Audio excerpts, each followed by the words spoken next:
Action Show.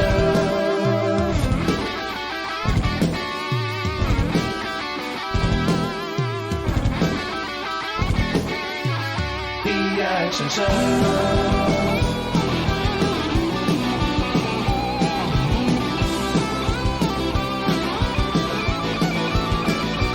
Action Show.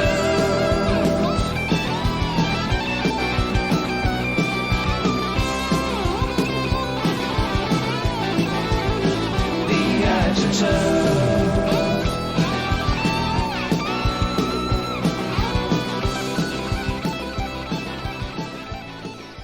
Welcome to The Action Show. The podcast celebrates the glory of B-action movies. I'm John Campbell.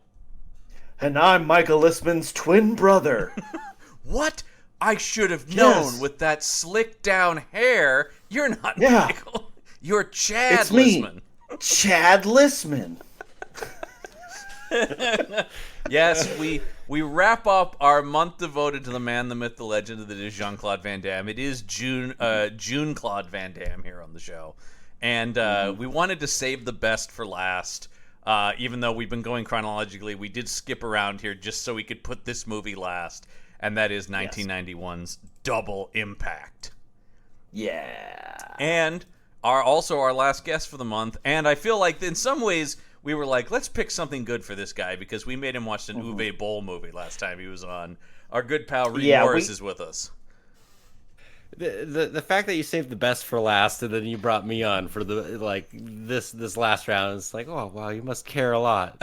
But also, damn you for putting me through that last one. Far Cry, Well, we need to keep you around. You are on another Punch Up podcast, so we don't want you leaving early.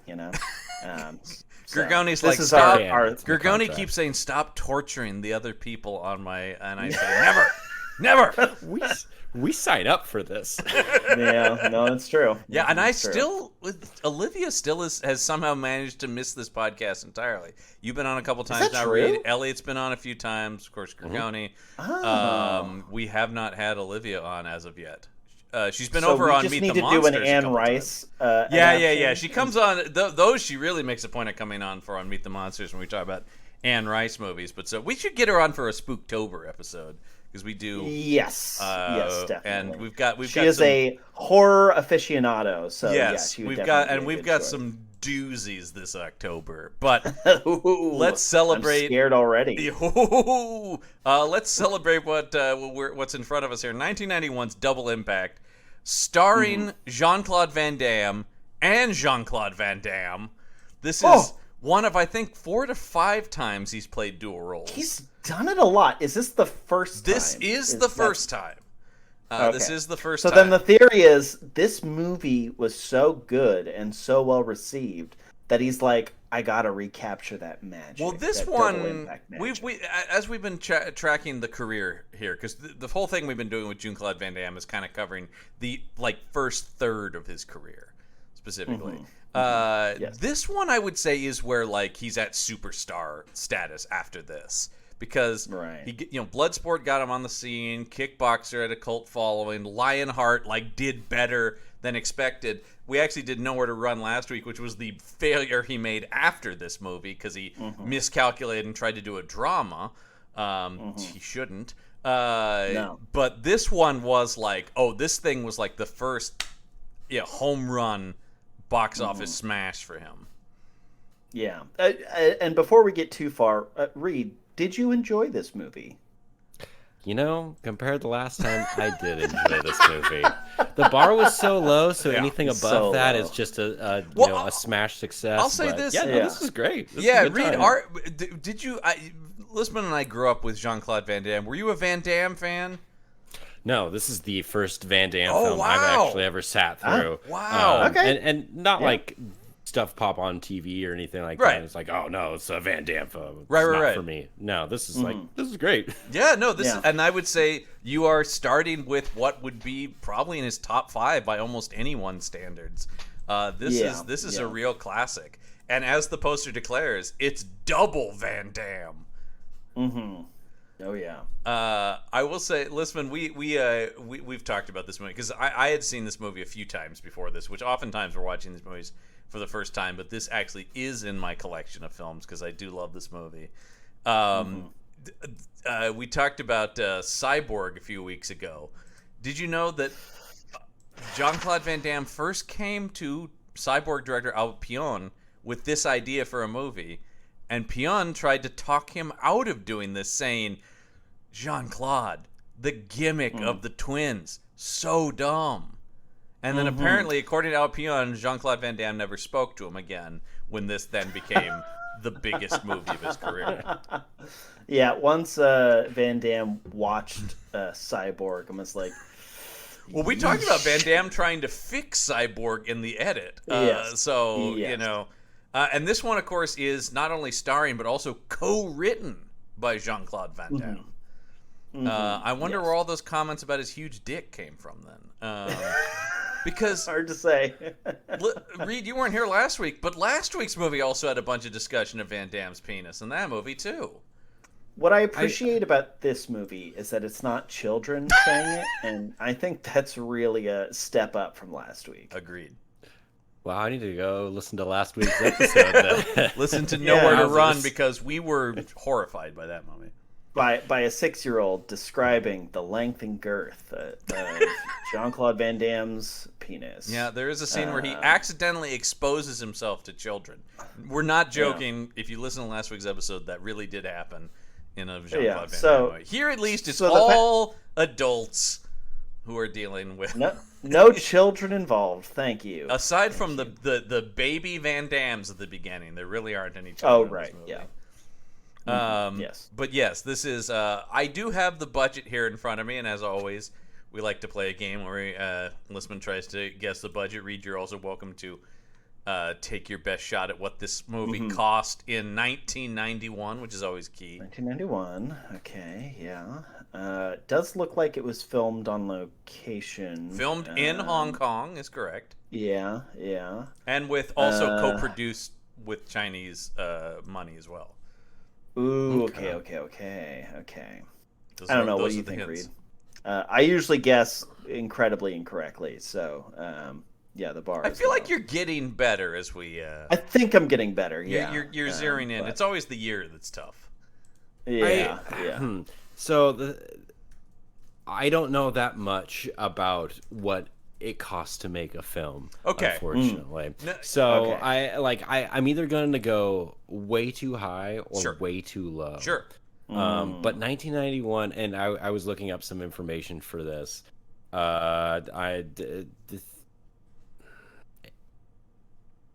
It's got to be like 20 million or 20. Reed says 20. Listman, what do you say? I'm gonna undercut it. I'm gonna say 12 million. Ooh, you're both right around it. 15 million. Okay. And it grossed 30, which doubling its budget. You know, now you'd go like 30 million, but double impacted. And Van Damme apparently did spend, and still every once in a while talks about doing a sequel to this movie. Double impact, or but he's done 5 movies where he's two people. We also months ago, last year, was it last year on the show, I think, where we did Replicant, where he was himself and his own clone. Yes, that movie was worse than this one. That movie's much worse than this. There's Maximum Risk, where he has to. That one has less him on screen together, but he's a normal guy whose twin brother is a spy who dies, and so I always love movies like that where it's like, and the CIA can't think of anything other than to train this guy to go undercover. Yeah. So, but yes, Double Impact. This is the original. This comes to us from director and writer Sheldon Lettich, who we've talked about before. He also wrote and directed Lionheart, which we just did the other week. He wrote Bloodsport with Van Damme. He also wrote, I don't know if we talked about this, he wrote Rambo 3. Oh. I mean, it makes sense. It's a good fit, honestly. He also wrote something called Ruskies, which is about as a Cold War 80s movie title as I can imagine. Other than Red Dawn, that's the other than Red Dawn, which I've ever stay heard. tuned for.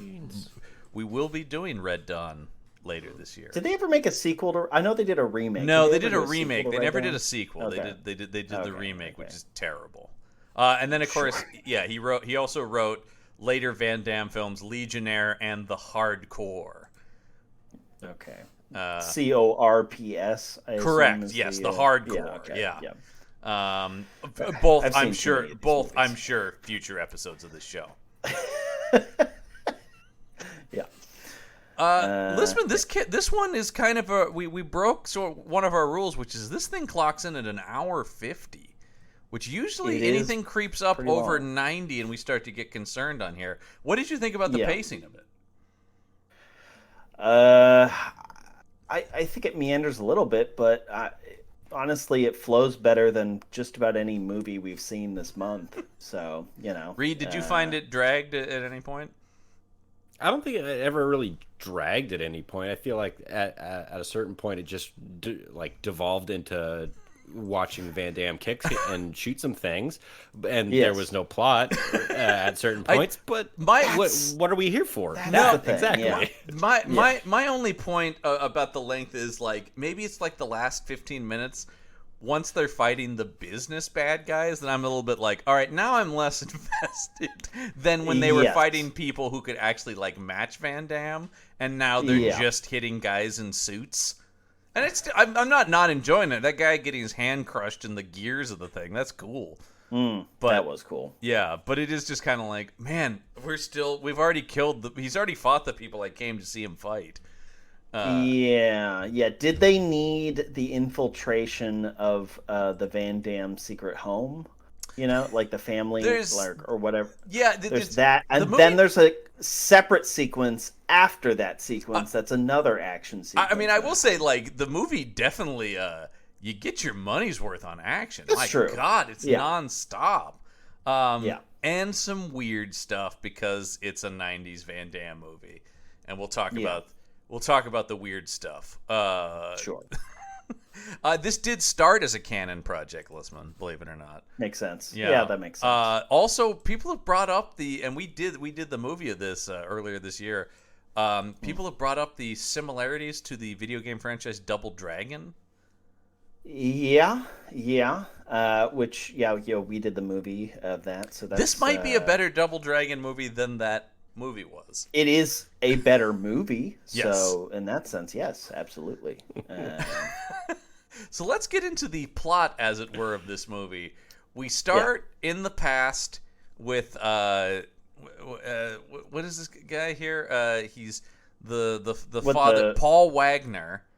Paul Wagner. He's the Alfred of the brothers. No. Paul Wagner's their father, I should say. Okay. Yeah. And he and his wife are in Hong Kong because he's built this tunnel between Hong Kong and mainland China with their twin babies, Alex and Chad. And these are the parents of the heroes? Correct. They're building a tunnel in between independent Hong Kong and the state of I think this was very pressing at the time, right? I mean, there was a lot of discussion about the ownership of Hong Kong and things like that around this time. So I think this was a ripped from the headline. I mean, the same thing, but it makes sense. This guy also wrote Rambo 3 because that was Rambo goes to Afghanistan, right? When the Russians were there, and you're like, this guy's clearly going, let me find some real geopolitical issue and then just make a stupid action movie about it.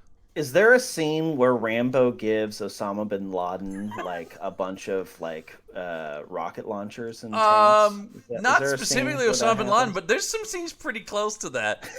I mean, there's a lot of scenes where Rambo is going these Taliban, they got the right idea. They need our help. This seems about right. Yeah. And then Reagan's and he's like, well, I think you should probably give them whatever they ask for. This will come as no surprise, and it's very true. Reagan fucking loved the Rambo franchise. Apparently, he went crazy for those movies. What a shocker. Shut up, Nancy. Rambo's on again. Rambo's killing more. That's right. Kill more commies, Rambo. Yeah. Rip his throat out. Yeah. Do it. Yes. Do it for old Ronnie. And as you've talked about, we have Jeffrey Lewis, who is sort of the other lead character, which is the character Frank, who is, the Alfred of this butler slash bodyguard slash driver slash surrogate father. Yeah, he fills a lot of roles in this film. He does. More than Van Damme somehow. Well, somehow. And Jeffrey Lewis is the legitimately good actor in this movie. Like, Jeffrey Lewis is a really well-respected character actor. And his daughter is Juliette Lewis, who's also a really good actress. Oh, okay. Yeah. So, but we see this in a lot of these, right? Where it's like, we'll get like one guy who can really act, and we'll put a lot of stuff on them. And then Van Damme can kind of just kick people. Yeah. Perhaps, Jeffrey Lewis will give Van Damme some notes, and perhaps some of that talent will kind of, via osmosis. Yeah, okay, this is if an actor's good enough, that a good actor will be very generous and will give their scene partners a lot to work off of. So, like, having a really talented actor for Van Damme, who's still learning his shit at this point, that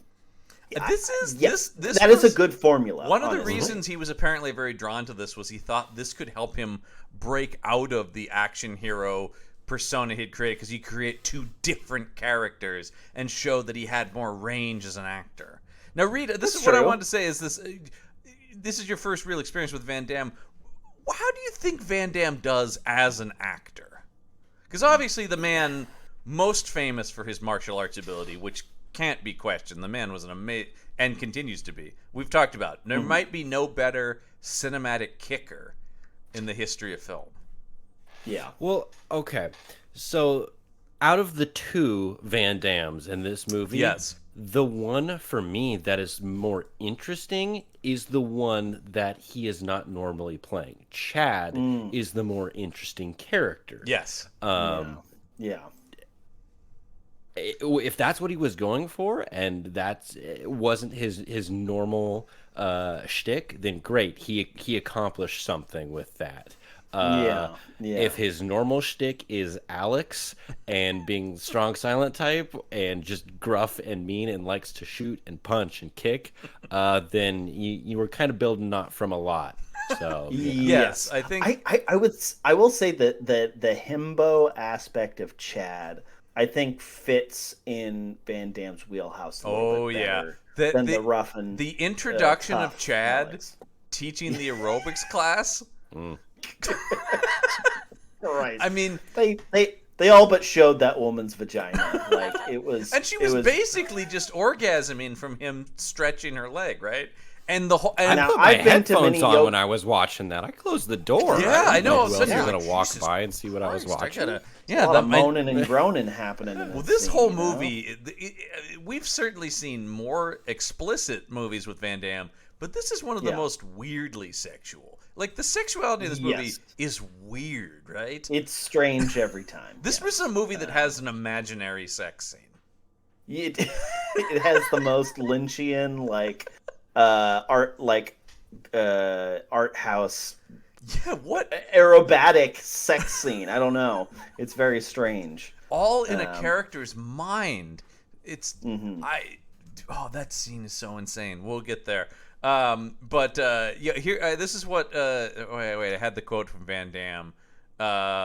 He said Van Damme wanted to play twins to help change his image. He said, "One of them is violent and the other is not so the audience can see the contrast in my work. This picture has comedy, both violent, romance, a love story, so it is not all action and fighting. When I fight on screen, I blend dancing and fighting. Grace plus power is very nice."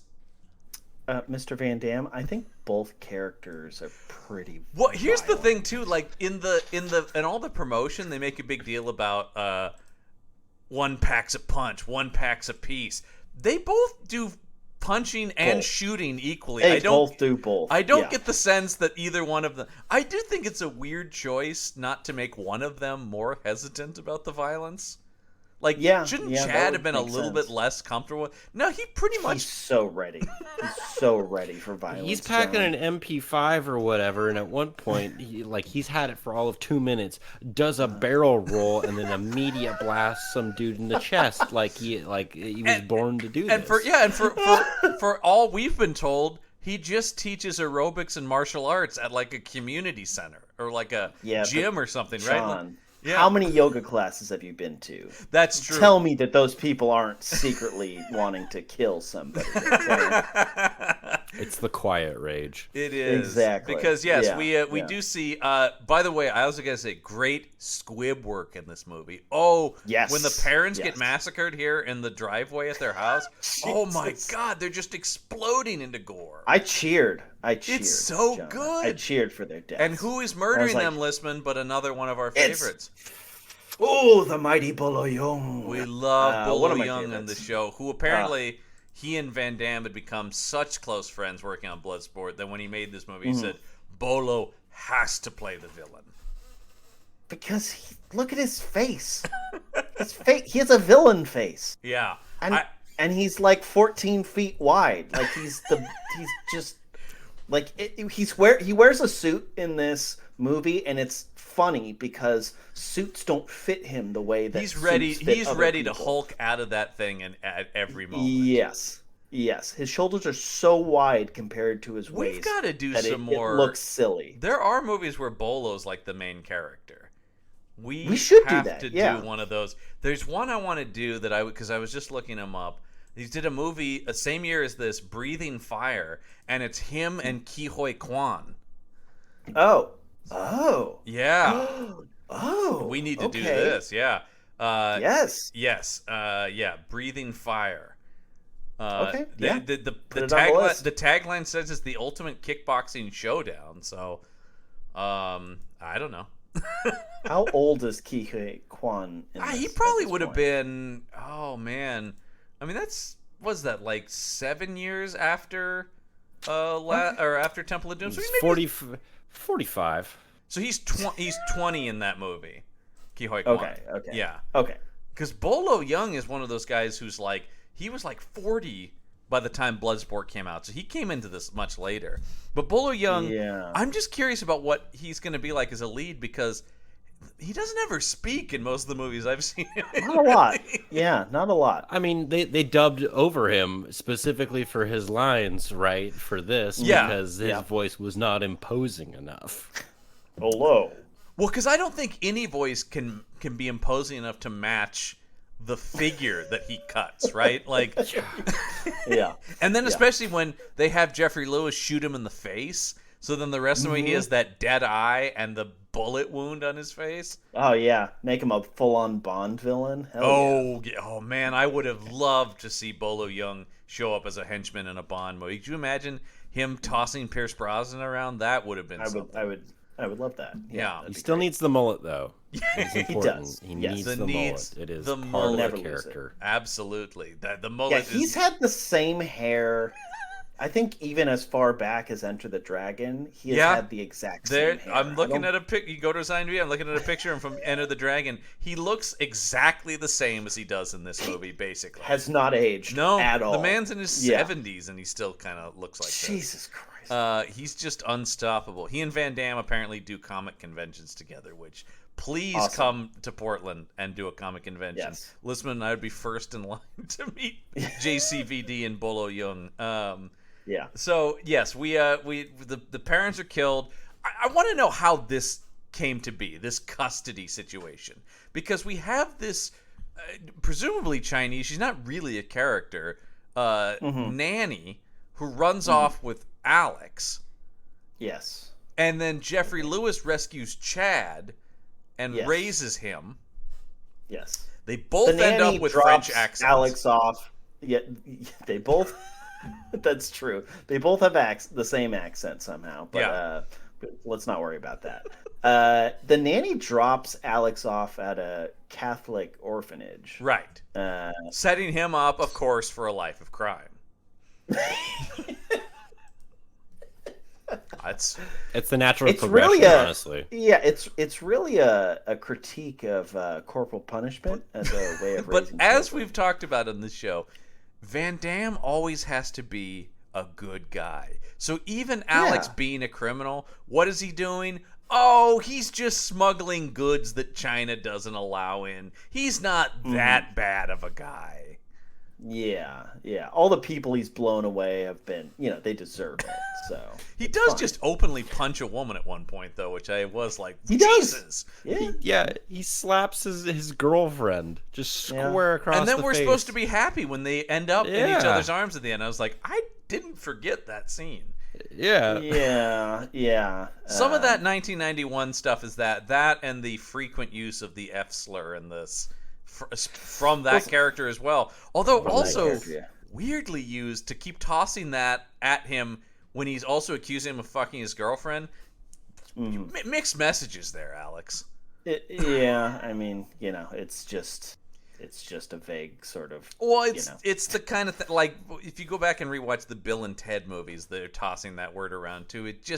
I'm not excusing it. It's just at the time, a lot of 80s movies, it just was tossed around pretty. It's especially like amongst bros, mocking each other and stuff like that. But still, every time now when you hear it, every time they said it in the movie, it's like, ooh, that's cutting. I mean, the way he did use it was like him being a drunken asshole, so it almost doesn't. Okay, that's kind of a problem with the movie, though, right? Is that am I supposed to like Alex? Because I don't. No, he's not likable. Not at all. He's never redeemed. He's never I don't know. They don't really make any effort to make him likable, but they spend a lot of time making Chad likable. I guess. Well, Chad. And honestly, Chad and the girlfriend probably had better chemistry than. Well, in as much chemistry as Jean-Claude Van Damme and Alana Shaw, who I will say, looking at her career, many, she didn't do much, but almost everything she did was an action shelf movie. Oh, you mean like Cyborg Cop? Oh, you also saw Cyborg Cop. We have to watch Cyborg Cop, right? Cyborg Cop was made for this show. It's got John Rhys Davies. It does have John Rhys Davies slumming it hard, man. We have not watched. Not the hardest we've seen. Yeah, it's true. They can't all be Indiana Jones or Lord of the Rings. He's got to do something in between. Exactly.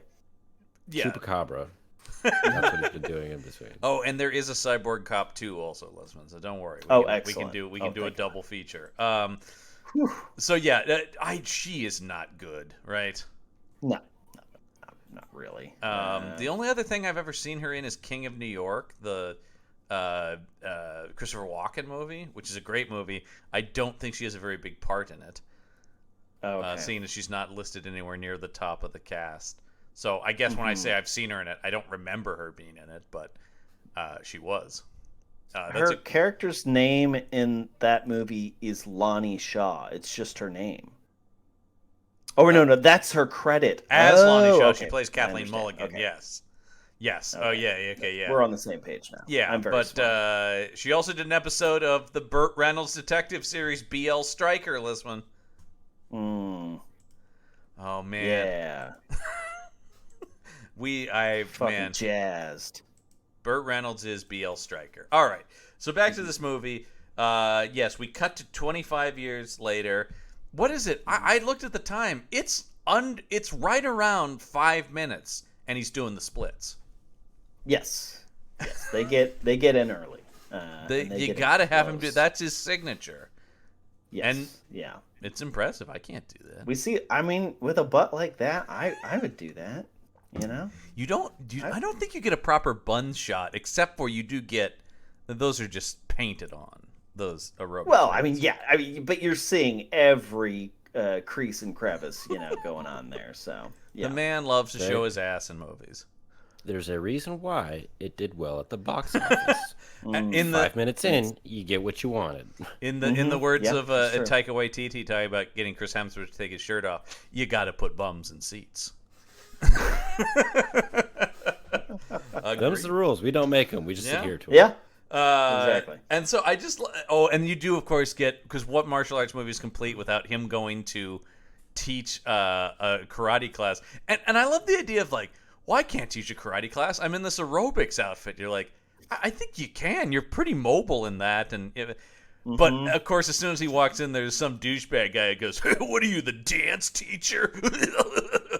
and Van Damme lays him out. Says the man with a ponytail and a pink gi. Yeah, I did did think costume the idea. And look, no, but it's just like if you're gonna claim like, oh, you're not a real man, your gi is pink. What are you doing? Such a weird costume choice. Yeah, don't make fun of Van Damme's outfit if your outfit is. Van Damme looked cooler actually in that. Weirdly, well, even though because you see how muscular he is. That's another thing too. Forget how he's dressed. You're gonna go tough talk that man? No. I don't care. Yoga teachers will fucking cut you. He drops this guy though, and then pretty quickly, Uncle Frank is like, "Yeah, we got to go to Hong Kong for business." Some reason, business. And for some reason, Chad's like, "Yeah, sure, okay." Well, I do like he goes, "I can't go to Hong Kong. I have to teach the classes." And I think Frank is just like, "Yeah, you got business in Hong Kong." Yeah, fuck that. You got bigger business in Hong Kong. Once again, Jeffrey Lewis, great character actor who is doing as much as you can with this script. So at this point, Jeffrey Lewis knows about Alex, right? Because he looks at a photo. He's like, well, this is clearly the same actor. Well, yes, and he's the one who goes, meet your twin brother later, Yes. So he is not thrown.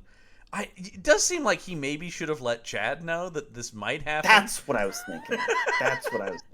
Why is he being cagey about this? And also, why has it taken 25 years? I don't know. He's always known there was a twin brother out there, though, because of course Perhaps was with them he as didn't babies. know where he was. He made it, but at some point he learned, and you would think he would immediately. Why is he being like, I'll just let them run into each other?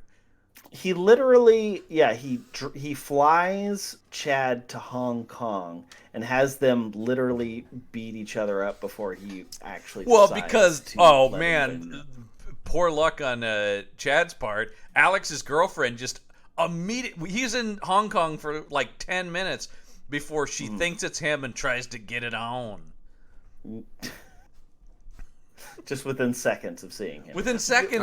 Well, she was interested in the haircut and the outfit. You know what I mean? Yeah. He's wearing very bright colors, very nice. Oh my clothing, god! Well, okay, we need to talk about Van Damme's dad on a trip to Disneyland ensemble that he wears when he goes.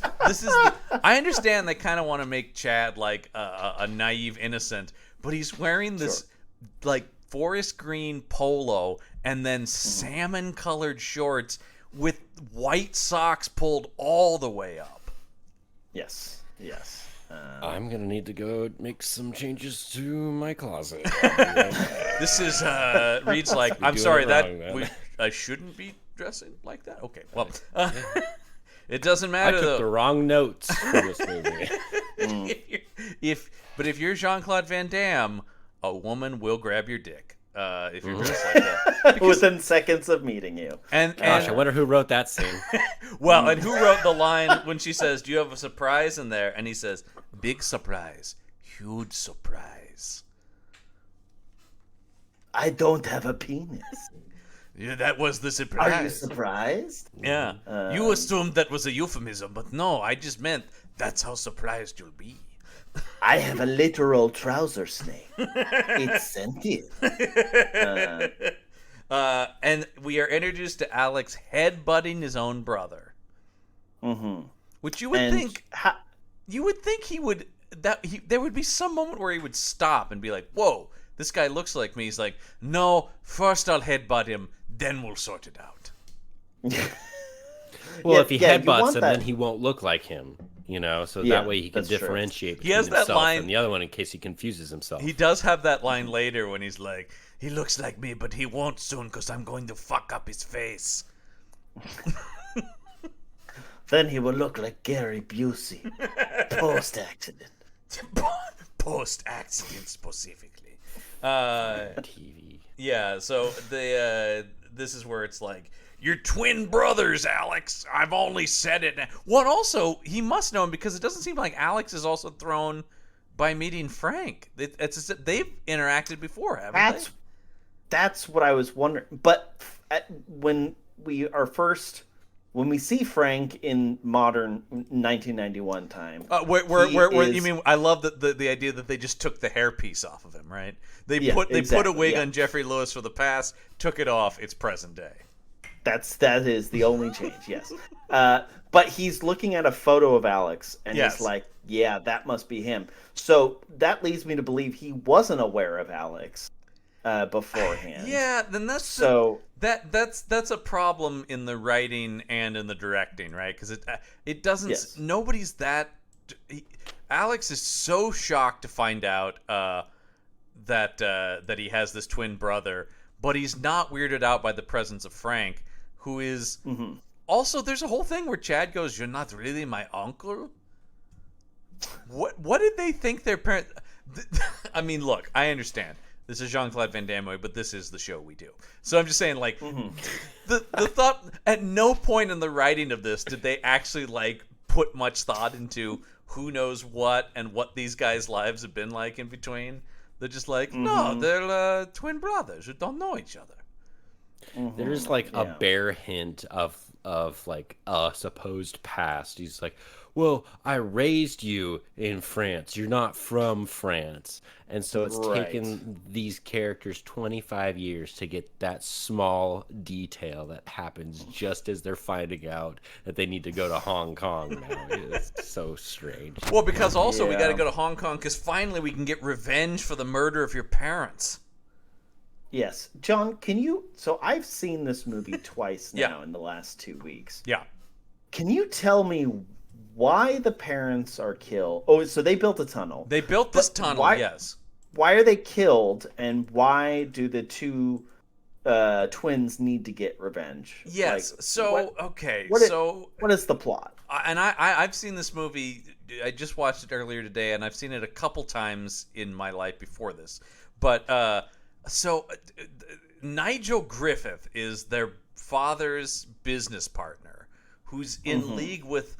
They never call him out, but it's Chinese organized crime, so it's like the triads, right? Like, and it seemed like I think this is the idea that he was going to use the tunnels for illegal smuggling or something, right? He was basically working with the criminals. And the father was an actually altruistic person.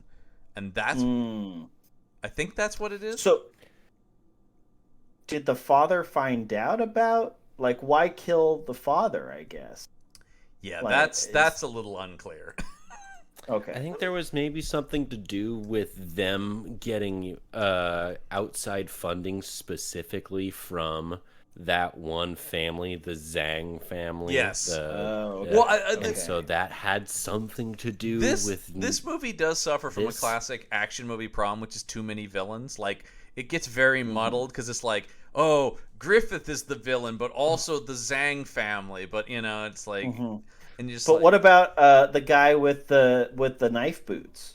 The thing about it, though, but then Alex also has other dealings with the Zhang family that aren't related to the murder of their father.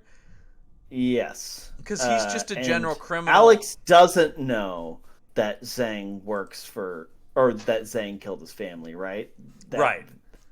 So neither of... When are they told... I'm struggling. I literally just finished watching this movie again, and I don't even remember when they're told that... their family was killed by Zhang. I don't know. Well, because then Zhang has Bolo Young as his bodyguard, and Griffith has the character I just called Muscle Lady in my notes. Who is Muscle Lady and Knife Boot. Muscle Lady and Knife Boot. Knife Boot was pretty awesome, actually. Oh my god! Yes. Okay. Literally, in the cast list, that character is just called Bodyguard with Spurs. That is his actual credited character name. So even the writers of the movie didn't bother to name that guy. Yeah, who cares? That's fair. Like, the first handful of characters, like the first 8 characters get names, and then it's just descent into dock worker, karate student, you know? Names are so hard, John. They're so hard. But yeah, that's Corinna Everson plays Kara, and she was at the time a very well thought of competitive bodybuilder. Yeah, she looks it. She's And- fucking and- ripped. And she's great. They don't ask her to do. There's more weird does- sexuality with her and. God, I forgot about that scene. Yeah, what was that's that about? also weird. Yeah, Yeah, it's just- that's the second weirdest scene in this movie. Yeah. The tension that comes from this movie does not come from like really the action scenes at all.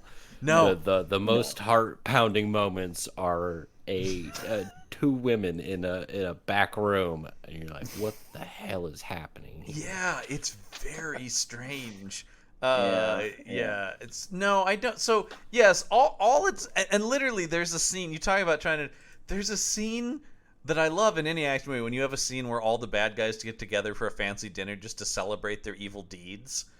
And yeah. I don't even really understand what they're celebrating. It's something about like, now we control all the crime. Like, it's all just this vague evil businessman working with gangster guy, and they killed the parents of our heroes. Yeah, it's not clear if they have like a greater plan in place now that the parents are out of the way. Like, I guess smuggling with the tunnel, but not much. Like, if they were going to like smuggle, say, like some like weapons into Hong Kong from mainland China or whatever, as like a way to overthrow the government there, or something a little bit more there's grand, not. that might be interesting. I'm actually looking through the plot description on Wikipedia to see if I can find any clues, and I'm not seeing much that I helps feel me. like the only thing that may have come up is like the job that the crime boss asked Alex to do, which had to do with cocaine. Yeah. Right. Yes. Yeah. You know? Yes. Because he has some line that's like this very vague but also not vague thing where he's like, stolen cars are one thing, but what about white powder? Yeah. And of course he's actually talking to Chad, who he thinks is Alex. Yes. And it's I don't know. It's all just like, well, they're doing crime. It's crime. It's criminals doing crime. Do they know? But do they have the same? Does Alex have the same last name as, or what is their last name? It's Wagner. Do they have Wagner? Yeah. So, is his name Alex Wagner? He is credited as Alex Wagner in the cast. I don't think I don't think anyone calls him that in the movie, though. Okay, because my question is, why didn't Zhang know that Alex Wagner was the child of the person who he tried to assassinate? Like, does he know that? Like, I would assume he doesn't, because otherwise he would have killed him. Yeah. Right. Yeah. That's the thing that's so. It's like there are two separate levels of connection between Alex and Zhang. Yeah. And they don't like. As you're talking about Listman, it is weird that that none of us can remember the scene where they find out that these people killed their parents, because you would think that would be like a big character moment where it's like, what? They're the ones who made us orphans or whatever? No, it's just kind of like... I think this movie did the thing where it cuts to after the conversation. You know what I mean? It's like, this movie, I can't believe that we're twins and they killed our parents, Well, because like that's the thing. When Alex headbutts Chad and he comes to, on the fade-in of dialogue, you hear Jeffrey Lewis going, he's your twin brother.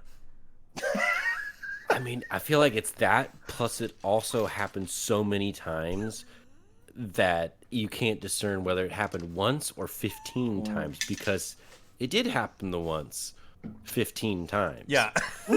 Yeah. It is. Wait, they there both, are two of them? They've both always known the information and are constantly learning the information at the same time. Which is good. For people who are half paying attention to the movie, they get to keep getting reintroduced to the same information. And I think what especially the divorced dads who love these movies, they don't give a shit. Just once again, it's kind of like what you talk about, Reed. It's like, just get to the shooting and the kicking, and and the shooting and kicking is well done. So it just kind of washes over you. You're like, yeah, man. And this movie doesn't take its time to get to the shooting and kicking. Oh, which I appreciate. no, though. I mean, we talked about the massacre at the beginning, and then we get like okay, well, we don't have time to sort this out. I've got to go do a smuggling deal for these cars filled with things. But of course, oh no, it's a setup with the police, which Oh no. there is no reason for this scene other than to have action because the police are such a non-entity in this movie. But this it's is the only scene that the police are in. right, but it's just to set up Yeah. so we can have a boat chase. And then, of course, in action movie logic, I know how we'll get away from the police. We'll push these cars off the boat and then shoot their gas tanks until they explode into fireballs. And now we've gotten away. Yes, because they won't think to go around them because there's plenty of river around them in both directions. But, It's not even a river. They're on the ocean at this point. It's. I wanted to cut to the police boat. I wanted to cut to the police boat where the captain like throws his hat down and goes, "Damn, they got away." I can't if we possibly. were making the movie, that's what would have happened. Yeah. There's no way we can get past that fire. that That small moderately fire sized fire that's going on in the middle of the ocean. Damn it! They're just That'll too go good. out in 5 seconds. They're just 'cause it's too in water. good. I love that their boat is also just like some massive. Yeah, I don't want to say it's not like derelict what I would say- tugboat thing, It's but kind- it's it's in not that vein, a though. That fits. speedboat, That you know. fits. Yeah. You would think the In police Jaws, boats would in go Jaws, much. Oh yeah, you'd think. yeah. In Jaws, when they said we need a bigger boat, this is the size boat they were probably. This was thinking, the you know? boat Roy Scheider was talking about. Yes. Yeah, but no, you would think the police boats would have much faster boats for pursuits and things like that. But no. So yes, they. So this is where they, and then let's see. Oh yeah, and then of course goes like, well, we were chased by the police, and you get the after all this has happened, you get the one-liner where he goes, "Welcome to Hong Kong." Yep. Gold. And then of course Gold. it wouldn't be an American movie set in China if there wasn't a scene where food was gross to one of the main characters. What is this? Oh, It's noodles. I know. It's yeah, just a ball of noodles. it was the most bland looking like just standard food item. there and was he's going, no sauce. It "What was is- just what? wet noodles. What? Yeah. What is this? I know, because you could. I was waiting for the like, oh man, it's eel or something weird or no. Instead, it's just these are noodles. This is crazy. And of course, Have you because had spaghetti? Is he also weirded out by spaghetti? oh when he no, goes they took him to Italy and he just finds lost the his other mind. brother? Yeah. Yeah. But of course, because this movie's obsessed with Van Damme's penis, I wrote this down. He goes, they go, just eat it. He goes, what is it supposed to do? Make my dick grow bigger? What?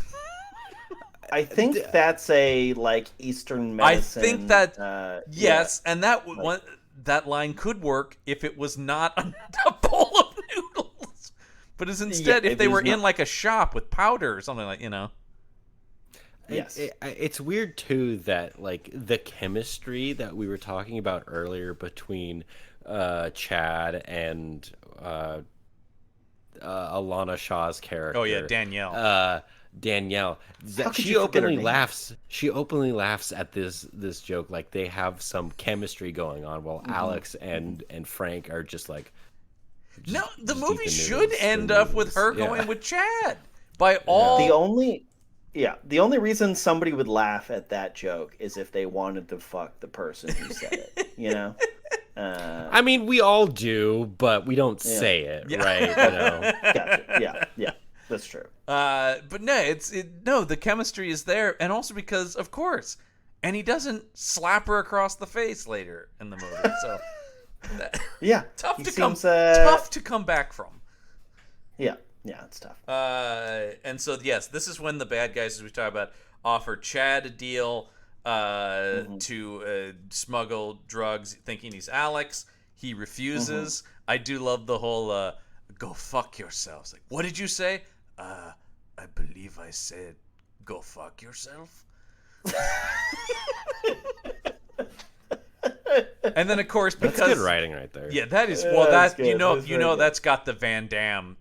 That's his Yeah, move that right was there. all him. That Yeah. was pure Van Damme. He goes, and maybe wait, maybe I should say again, go fuck yourself. But then, of course, because it's an action shelf movie, that's like, all right, you've offended me so much, I'm going to send my henchmen in to fight you one at a time. But not kill you. Not very kill. specifically not. What I kill love, you. though, I love this moment where Van Damme beats the first henchman that comes in, and then Buller Young snaps that guy's neck for losing the fight. But not. He doesn't kill Van Damme. He doesn't kill Van Damme, but once Buller Young Yeah. comes in, he beats the shit out of him, and he's bouncing his head off the sides of a shipping crate. Oh, It's so good. That one Yeah. specific shot of them just throwing Van Damme into the wall of this container like 3 Yes. times. It's reminiscent of the Hulk smashing Loki in the. it's first a little. It's got that. Yeah, it's Van Damme is really being ragdolled here. Which we love to see because we know there are some action stars out there who will not allow themselves to be beat on screen. That's true. Vin Diesel. Nobody hits me. Yeah. But I can't remember which one it is. One of the Fast and the Furious where he gets shot. He gets shot in the shoulder, and his only reaction is to look over his shoulder like, who did that? When do we find out that Vin Diesel's the villain of the Fast and Furious? Well, I am as a kind of. whole, I'm not still, just the one. I'm still waiting for the twin brother reveal in those movies because that does feel like where it's like. That's. I'm surprised that Vin. I mean, they hasn't already did pulled that Secret card Brother yet. with John Cena was his They secret brother. They Now, did, what if the yes. twin brother is Jean-Claude Van Damme? Oh, now we're talking. I think we have. Yeah. I was talking to somebody about that. He does feel like he should be in those movies at some point. Oh, hell yeah. That he would make so yes. much sense in those movies. Yeah, definitely. So now that they're like, oh no, it is so weird. What were they trying to accomplish by not killing him? It was just like, let that be a lesson to you, because they also tell him where they're doing the drug deal, which sets up this this siege on the drug, which is a pretty awesome gunfight. I gotta say that whole sequence pretty good. is really solid, and there's some very John Woo-esque sort of things. And he also does one of my favorite things, which is rolling on the ground while shooting. Mm-hmm. And being completely upside down while shooting two pistols. Yep. Like laying on their back. That's fun. You get great 80s or early 90s action movie shooting where no one knows how to properly shoot a gun at all. Like how to hold a gun. It kills me. When did movies start like giving a shit about proper gun? Like, I feel like it started into the late 90s, into the 2000s. By the time, because then it becomes the thing about like the Bourne movies and stuff like that, right? Where it's like, oh, we went and trained with the real. Well, actually, maybe it's kind of the late 90s. Things like Saving Private Ryan, when they started making all the war movies, and it's like, we're gonna send guys to boot camp and they're gonna look legitimate. That became sort of a thing. But at this time, like a selling point. Yeah, I mean, Van Damme is he's just running around with that MP5 one-handed. He's not gonna hit anything with that. I like this the time where they're in the shootout in the room specifically, and there's the bottles breaking, but Van Damme is hopping up and down, doing like a semi squat, just kind of leapfrogging his way behind the bottles with his eyes half closed. You've got to really see good choreography. The best, and we always talk about this because we love this movie, the Van Damme movie Hard Target. There's a scene where, and this is one of the great moments in action cinema, he's riding a motorcycle, and he gets the motorcycle going straight to the point where he gets up so his feet are on the seat of the motorcycle, and he's still driving it straight, and then he pulls out two guns and shoots, and the motorcycle is still going straight. It's like a modern day Rooster Cockburn. It's very much it's in that. 100% It's very his much take in that on vein. True Grit. That's intelligent and creative. It's honestly, just, if you I'm think just, about it. I'm such a cinephile. It was an homage.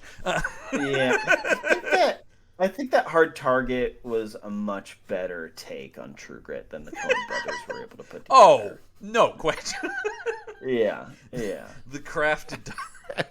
crafted dialogue, and of course, we always love this movie. Does this movie do anything to try to explain his accent? We love when Van Damme movies try to explain his accent.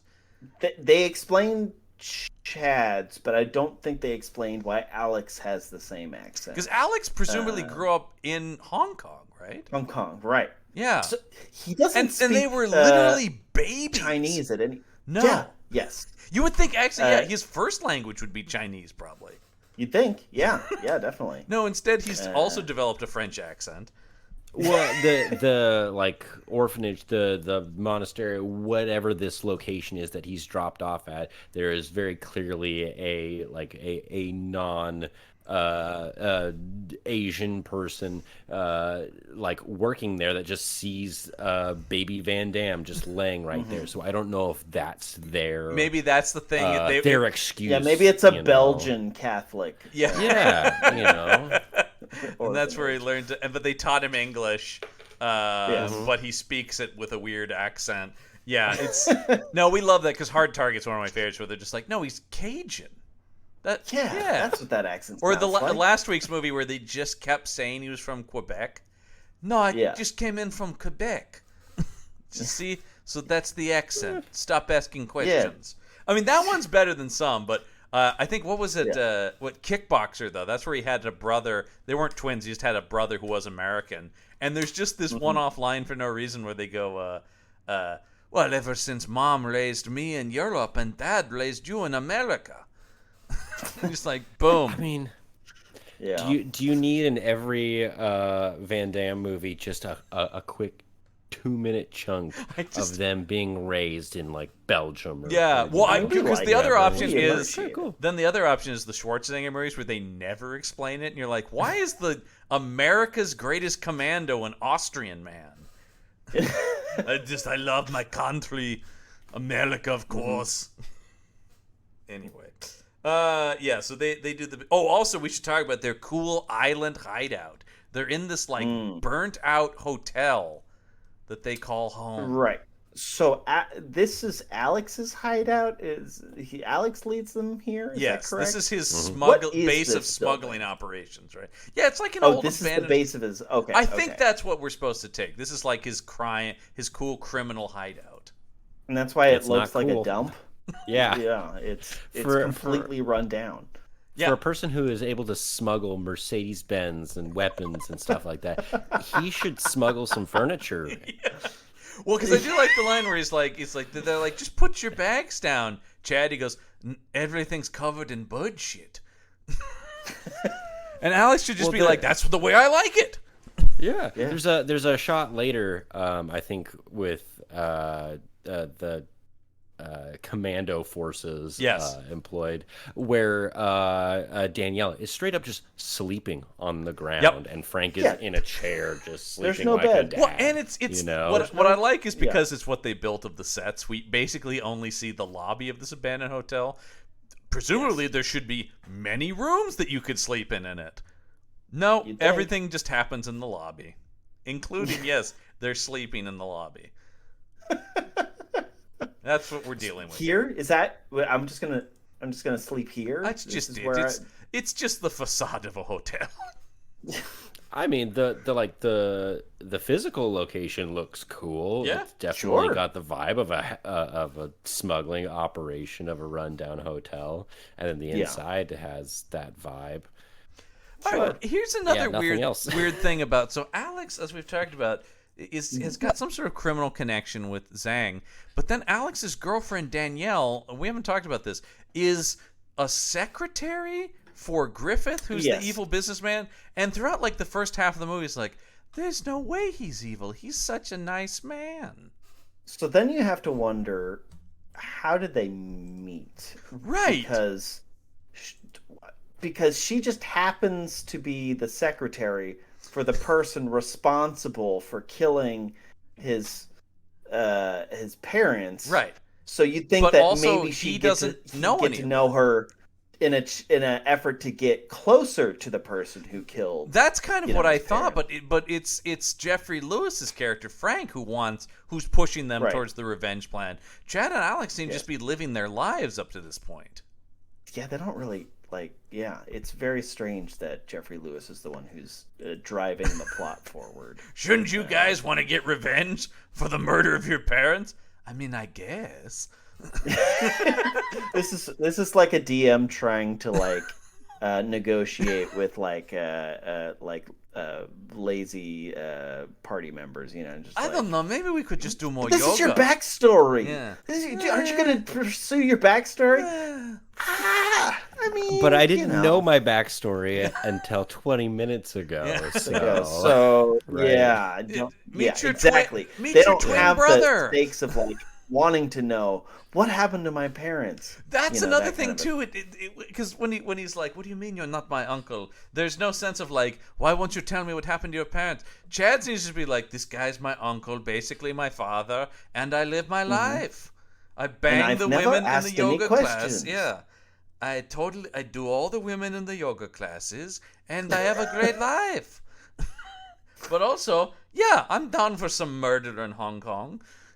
Yeah, yeah. So yeah, they shoot the living hell out of this drug operation, and there is a slow motion kick to the head, which you've got to love. This movie does a lot of very Hong Kong martial arts of the slow motion close up of just the foot hitting the face, which I don't know if they did it on this, but of course, so many of the classic Shaw Brothers movies, they would literally just put a shoe on an end of a stick and do whap to do that perfect. Which is my favorite. Yeah, I love that shit so much. Oh though. man, that's the best. The early wild days before America really got involved over there, and they're just when the pure Chinese martial arts movies, insane. It's just a shoe on a broomstick. Yeah, they're just that'd look poking cool. Somebody in the face. Yeah. So that stuff is all great. There's a lot of broken glass in this movie, which I really appreciate. That's true. We'll talk about that when we get to this nightclub scene that happens here. Which once again, I'm not as many times, and I've seen this movie maybe 3-4 times. I don't really track what's leading. This I follow. They tell them they're going to do the drugs, so they shoot up this place. Then it's now we have to go to this nightclub where Griffith and Zhang are. I don't know what leads them there, though. Because Danielle's been snooping to try and find out some dirt on her boss, and she's like, "But he's totally fine. He's straight and narrow. I'm gonna find some documents that prove he's a good guy." Yeah, although I will mention that he is hosting party at this gangster's bar. That's probably unrelated. Yes, that's right? right. I did find that funny when she goes "Oh yes, well, what? No, he's a totally good guy. What's he doing tonight? He is going to known mobster Zhang's place for." It's probably just a coincidence. Lots of people go there. Yeah, exactly. And this is where they go undercover by putting on tuxedos and carrying wooden boxes of supposed champagne. Yeah, and Chad, slicks his hair back so he looks like Alex. Yes, they're now indistinguishable from one another, of course. Yeah. But of course, these champagne crates are really filled with explosives. Yeah. Because they're terrorists now. They are. Yeah, now Yay! they are. I mean, okay, it's all right. I guess you can say they're at no point are they deputized by anyone, but presumably in the name of justice, they are stopping the import of cocaine into China. Okay, now they are just fucking up this guy's place for the hell of it. And who knows how many innocent people could... Because not everybody in here is a criminal. No. But John, do you know what Frank, Jeffrey Lewis's character, what does he do? Who is he? He as presented at the beginning, he appeared to be some kind of bodyguard or something, right, for the family. Okay. So he's obviously involved in... I don't know if he has some kind of ex-military background or something, because are you going to talk about the fact that he's so adept at weapons and getting explosives and so and he's like expert level sniper as well. Yes, he is probably legitimately the biggest badass of the group, actually. Oh, 100%. Yeah. He gets them out of every jam, pretty much. Yes, absolutely. And he's the one detonating these things. And I don't know. What is the point of this? Is basically just be Fuck you, Zang! Well, I just wonder, where did they get these explosives from? Oh, you know? Frank's got people. I got a Yeah. guy. And if Frank doesn't have people, Alex has people. Alex, Yes, I guess Alex that's true, also yeah. has. Yeah. Well, because they do have the scene where Alex has to be a big man when they're checking the guns that they got, and Chad picks one up. He goes, and it's all rusted, and he's like, "Yeah, I think they gave you a bad one." And Alex just grabs it and starts fire, empties a clip, which great use of ammo, just into the wall, and goes, "I don't know, it works." This does bring us to a very brief. This is not as bad as some, but a brief John's gun corner. You do clearly see him shoot the gun to the point that the slide locks back, but it cuts quickly to another angle where he's still firing, and it locks back again empty. So they stitched two shots together so he could fire more than was in the magazine of that pistol. Oh, there's also the part too where like he's pulled out two guns and just goes to like start shooting, but he never racked the slide on the one that he just pulled out. Yes, so he's like, you're not gonna be able to shoot that one gun at all. That's a classic one. This one does avoid one of my favorite gun problems in these movies, when different guns appear in people's hands throughout scenes. We have seen movies where literally like a guy's got a Beretta in one angle and it cuts to a different angle and he suddenly has a Glock, and we're just like, how is no one keeping track of that? I don't know. They don't have somebody for that, John. They, how big do you think this budget is? But yes, there's lots of he kicks a guy through a window, and then he starts using bottles of weapons. But my favorite moment here is Alex grabs a glass of scotch or something, he throws it back, and then just crushes the glass in his hand. You know, like a psycho. God, he's so cool. I do that. I do that. Yeah, all right. Yeah, that's 12 Drink Michael right there. We've had to talk about 12 Drink Michael. Yeah. Crushing glasses. We had to replace him with 12 Step Michael. He's a kinder, gentler Michael. But boy, is he going to tell you about the Lord. It's true. Yeah. I'm a Mormon now. Yeah. We're not super proud of what specific Lord you've chosen, but Jesus came to America, folks. Yeah, he did. Yeah. At least it's not Xenu, you know. I could be worshiping Xenu. Yeah, you do. Well, yeah. What's the hierarchy of cults here?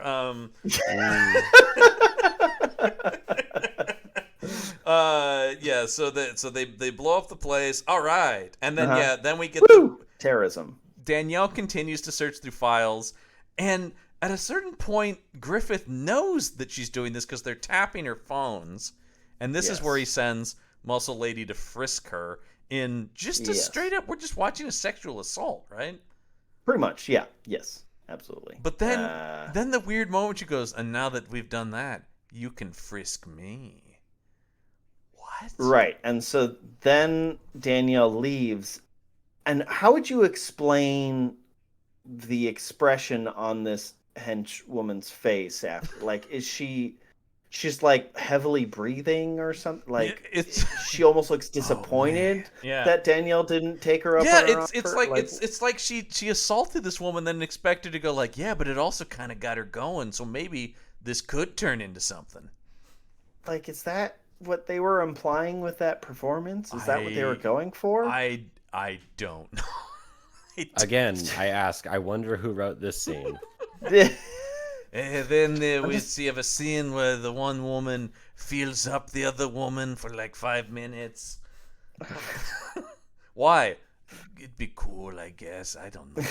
It's so full of plot. Yeah. It really advances the story. I can't imagine the movie without. Yeah, this is a perfect example of a scene that could have been cut. Anyone in their right mind would have been like, "Do we need this?" But so she calls Danielle calls the island base, traumatized, of course, by this, and Chad answers, and he's like, "Well, Alex isn't around. I guess I'll come and help you and look at these files you've stolen." Which, of course, will just continue this insane, and I mean, he's not wrong about the chemistry, but now this leads to the whole thing of Alex driving himself insane, basically, assuming Chad is fucking his girlfriend. Drinking whiskey like it's iced tea. Do you know that Van Damme thought this was like, this is the height of my drama performance, right? Yes. When he's running around here chugging whiskey and punching walls. He's like, oh, this is the one where my they will Oscar remember. moment. Yeah. Yes. It's so crazy to me that people think like, oh, I'm angry, so I'm gonna drink a lot and we're gonna put that on screen and it's gonna make me look so cool and it's dramatic because apparently we're all like 22 again and just like my girlfriend and this other guy. I gotta say, anytime you Well, see anybody taking let's the talk pulls, about the target audience here because we're talking about 45 and up divorced 45 fathers who emotionally are on the same level as like a 19 to 20-year-old frat bro. Bro, you know. So it's really an evolution, really. But yeah, frat bro evolves also into not that I expect much out of this, but it is always such a cliche of the I'm mad and I got a bottle in my hand. And I'm imagining my brother fucking my girlfriend in a very trippy, stylized 80s music video fashion. Yes. Oh, I mean, like, it's weird that, like, this scene is so, like, artsy compared to the rest of the movie.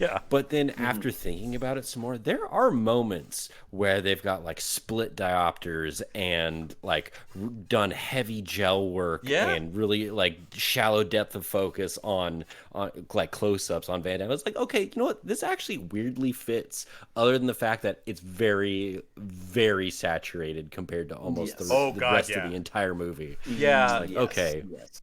And also, it does feel like they're just like, well, we can't really justify a sex scene in this movie that actually happens, so we'll have to kind of like, we got to get one in here because the audience expects it. So, and are we led to believe that not just Alex is thinking about this? Well, right? yes, that because there's also we see Chad, he's both driving Chad and Danielle thinking about it too. Like he's you can driving see her it back on, on a boat back to the island. Yes. And she's changing, so there is this weird like, and they keep cutting between the three and then interspersing this weird sex scene.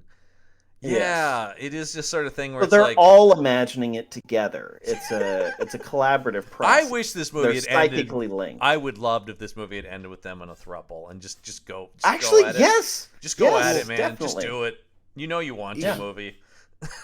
This was the point where I thought maybe they were going to try something different and Alex was going to then become some sort of villain. That would have been interesting too.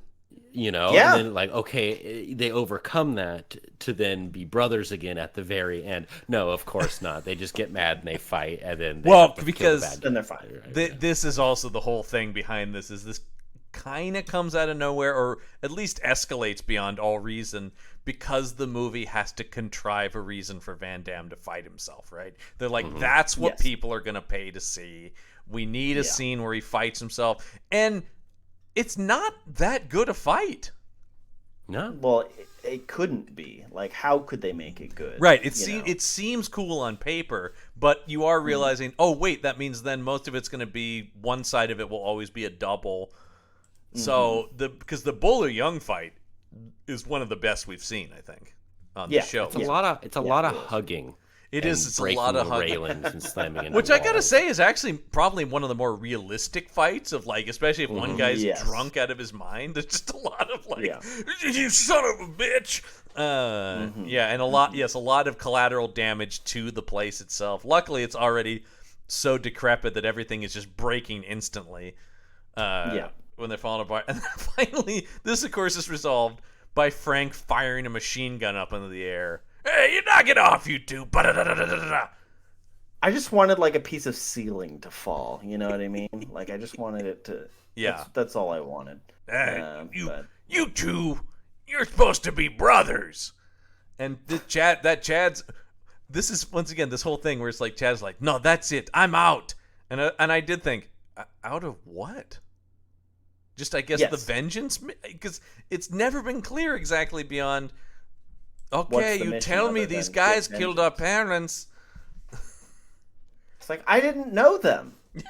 Why do I feel anything for them? I didn't know these people. Yeah.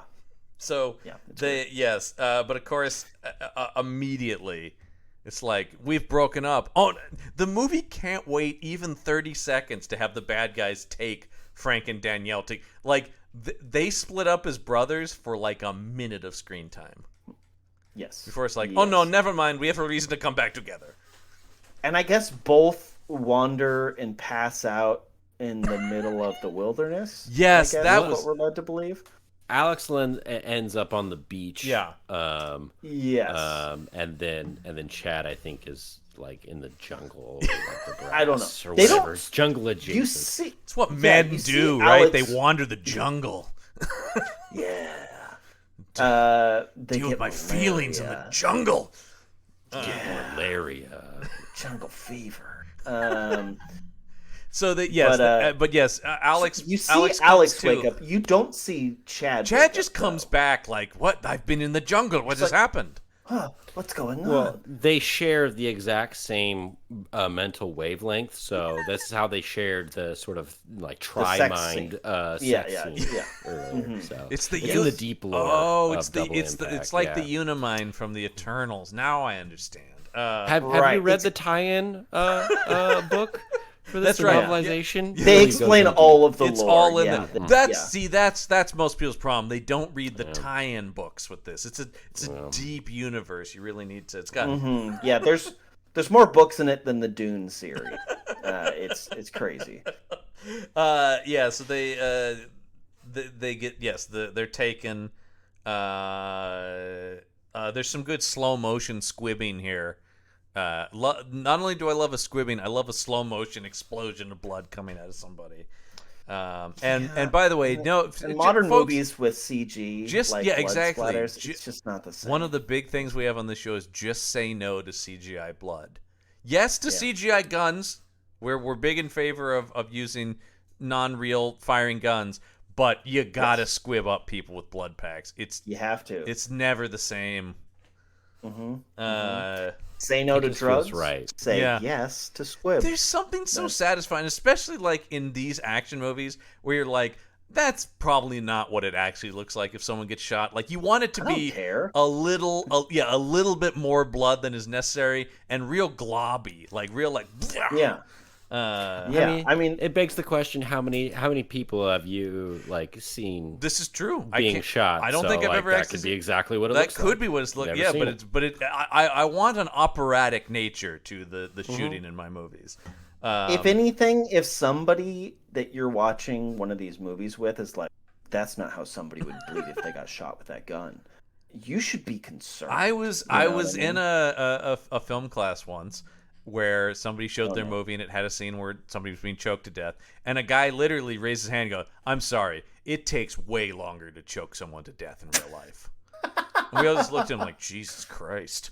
And they didn't follow it up with, "Oh, I'm actually a medical practitioner. That's why I know that." I do remember going like, actually, my note was going to be that what felt gratuitous went on too long, so that's a little yeesh. Yeah. Just like, I'm sorry, I need another 10 minutes of this. We're both getting two different things from this. Who saw this scene and was like, it could have been longer? Yeah, I just like it's because it's so awful to watch someone choke to death in a movie, and this guy's going Hollywood bullshit. The okay. So we get Frank is on, of course, because we have to get somewhere industrial or the equivalent of for the third act of one of these movies. This is all on all on board like a big shipping boat. This final action sequence. Is this the same boat as that Ice-T movie that we watched? It seems like the same boat. Final Voyage? Was that what it was called? Final Voyage. Yeah. When Ice-T took over that cruise ship. Yeah. Well, see, I was just waiting for the line, someone standing, off in the distance yelling diplomatic immunity. That's while they exactly what weapon on the other soundstage down the way. This is very much the end of Lethal Weapon 2, which is all this And including one of the deaths, they just steal from Lethal Weapon 2 with the big metal shipping crate falling on the guy and crushing him. Much better done in Lethal Weapon 2 because they had more money. So you get the really realistic dummy that crumples in that movie, which I love. You see kushunk.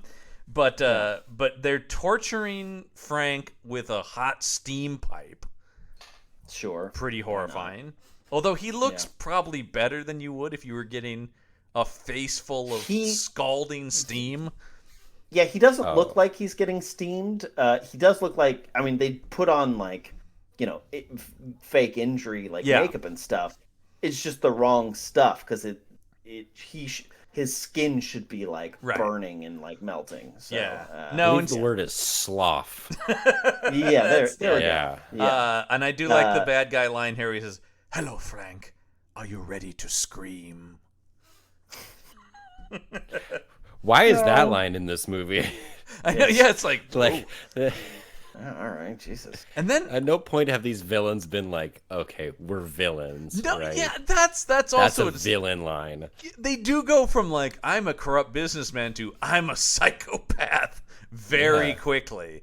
But yes, all of a sudden, but then they pull back because they get on the once Alex and Chad have come on the boat, they get on the PA system for the boat and they execute Frank. Except they don't. But I also thought, why not? Like, I mean, not that I'm like rooting for Frank to die, but it just seems like at this point these guys are so evil, they would just kill him because they said he pretends to shoot him, and then the bad guy says, "Next time we'll make it real." Why not this time? I love that they don't even like hide the fact that Frank is still alive from the audience. It's so They're like, suspense. Never heard of it. Like, there's no sense. I think that's also a Van Damme quote. Suspense? I've never heard of it. What is this word? I don't even know how to spell it. He really doesn't.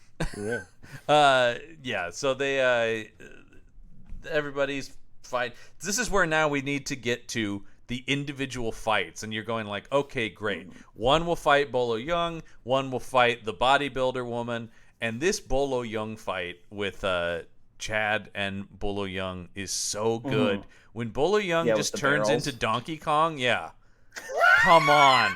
He's full of Donkey Kong. And then, I mean, the moment that is just pure cinematic magic in this is when he throws that barrel of gas and Van Damme just kicks it out of the air. Yeah. He does get an injury from it. Like, he's like, oh, I goofed. That was way too heavy for me. But still manages to, like, just pulls himself right back. He does, It's a mild injury. His shirt ripped off and everything. Oh, I do love the shirt rip off. And then even more so, I love you're shirtless? And then Bolo Young has to be like, I guess I am too. That's how this is done, pal. Bolo Young has to take off his shirt at some point. Yes, he will. Bolo Young will take his shirt off. I literally don't think I've seen a movie with him where he doesn't do that. Oh, no, it's like Bruce Lee. Yeah, he has to. He absolutely has to. But yes, the circumstantial tearing off of Van Damme's shirt is very just like Bolo Young grabs him and he backs up and tears it. He's like, oh, not my shirt! It's coming off of me. Well, I guess this is what it is. And then two bare-chested men proceed to pummel each other for the next couple minutes, and I loved it. It was good. It was very good. It was. This is an excellent fight, and it does. So this is your favorite fight in the movie? I think so. What do you think, Lisma? This one's pretty good. I actually liked the fight with the spurred henchman as well. Oh, the spurred henchman! I think for the aesthetics of it, like the filmmaking of it, I love the whole thing in the dark. But I think in terms of the actual fighting, I mean, obviously this is just a differently designed, like the choreography of it. I also do love Bolo being kicked into the fuse box and getting fried. Pretty satisfying. Well, because then it relieves our hero, right, of being the one who killed this individual, right? It was the fault of the location. I like the idea of that relieves him after he just shot 15 people in the scene before it. But this guy, this wasn't a murder, you know? Yeah. He's still a good guy. And actually, good guy. Does he? Are we supposed to think that Alex does kill the spur guy? He just punches him in silhouette. Oh, I guess that's true. We don't know if he killed Spurman. I don't know why he wouldn't, because my Yeah. favorite kill, right, is the moment where he sneaks up behind the one person just sitting there during the dock The guy raid. smoking and shuffling Yeah, a and deck he of cards. tips his head back and just kind of pats his spine, and you hear a massive crack, right? It's like, okay, This is is at a least move more I've never seen satisfying than that. before. Yeah, that's Yeah. new. Neither has Van Yeah. Damme. Yeah. No, I just had the craziest idea. I'm gonna try something. Is what happened on the set that day. But no, I don't know. But because the scene we're talking about is Van Damme is in the dark, and you can just hear the spurs, and then he gets sliced by one in the arm. Oh, he gets sliced on the other arm. And then finally, I do like that finally he just grabs once he grabs the guy, it's over. This guy's only skill is the element of surprise with the spurs. Because then Van Damme proceeds to beat the living shit out of him. And then, just kind of drops him. And I guess he blew up when they blow up the cargo hold. I guess we can assume. That's true. Because they do talk about, like, oh, nobody was in there is alive anymore. Except, of course, for both Van Dammes. They're very much still alive. They are. But and so, once again, we couldn't get without one more dick gag in this movie, though. When Alex is fighting the bodybuilder woman, there is a scene where she grabs his crotch. And I had to back it up to confirm. And I think there seems to be a moment where she grabs it and then kind of gives like a, like she goes and is like, I'm crushing it. And he's going, and then she's like, oh. Well, and that's enough to make him like get out of it. Yeah. I don't know. Her interest in his penis size. Big surprise. Yeah. Huge. Actually, they should have brought that back. They should have reused that line. It was like, big surprise, huge surprise, and then he hits her. Yeah. Callbacks. We love callbacks. We love callbacks. Her death is kind of lame because he just sort of like stabs her in the side. Yeah. I did think that was kind of like, Falls over. Like she should have been thrown off something or blown up or like Bullet Young got fried. You want a henchman to get like a big death. I mean, if we're thinking about it that way, Danielle should have been the one to like beat her. I'm actually right? shocked. She's the one who had Agreed, and I'm actually shocked because these movies often will put a female henchman just to give the like romantic lead somebody to fight. A huge missed opportunity there too is something you could have set up is if they were showing her like self-defense moves or something earlier in the movie, then that could have paid off here where she ends up defeating. And yes, this woman really only victimizes her. Nobody else has any like issue with her at any point, other than there's a scene where she just stabs a guy in that villain meeting. That's pretty awesome. When he's just like, you're not making your drug quota, so stab, Well, now he's not making any quota, so honestly, who's choices were made. It's just not good business. We love one of our favorite things on this show is villains killing their own people because it's like I don't understand how that helps anything. You're actively now we have damaging. to hire somebody else. Are you kidding me? Stop killing your own employees. This is why businesses don't train new people. They just want someone who already knows how to do the job. So honestly, they're shooting themselves or stabbing themselves in the gut. Yes. Oh, great! Now we need to hire a new heroin dealer. So she's dead, and then this turns into a chase up to the top of the shipping boat because of their late in the game and very surprising to me sword cane reveal. Yeah, that was. Oh, I always knew. I clocked that sword is really. I clocked that cane it's from like a moment knife. one. Yeah, and he just pulls it out. He gets a pretty good death because he gets tossed off of whatever the top perch of this thing is and falls into a bunch of wooden crates. So he's dead. Yeah. And then I do love Griffith when he drives the forklift to force Chad off the boat, and then he's just shooting his pistol in the water going like, I know you're still down there, you bastard. Come on. But of course, Chad has gotten into the forklift behind him and drops the shipping crate on him. So, Got him. Which is weirdly enough the biggest like shock reveal, like most scary moment of the entire Yes. movie, because like a corpse rising from the grave out of the black of night, he Yes. is just there. It is almost out of a different movie. When you talk about some of the like visual style, all of a sudden Van Damme's face just comes out of the darkness into full light, and you're like, Jesus Christ. And where did his forklift come from? Oh, it's the same forklift. The guy got off of it. Oh, He it's the basically same just one. he Oh, didn't okay, go in the okay, water. okay. He basically like got around, right? Isn't that kind of what we're going to imply? Like, Yes. Yeah, he hid in a crevice. I yeah. think. And then yes, so everyone's dead. The brothers hug. They love each other now. Yay. For some reason, I'm not happy about. Danielle is with Alex, and then maybe cinema's greatest ending. Alex winks at Chad. Chad gives an okay with his fingers, and we freeze frame. Yep. With gunfire, which is the second scariest moment of this entire movie. It's true. He does the okay, and it goes. Because you do not expect that to end at all right there. You're just, oh my gosh. Okay. And then a lot of these movies end that way. Like a lot of lot of early 90s, like 80s movies it'll just stop, like literally mid scene, and then that's the end of the movie. Oh no, yeah. This was a time. We're coming out of it at this point in the 90s, but this was a time when it's like, when your movie's done, it is done. We are out. There is no point to any kind of denouement or anything. It's just like, movie over right now. Yeah. And then, did you guys love this absolute banger of a theme song? Oh, man. That's part of the movie. Feel the impact. Jen.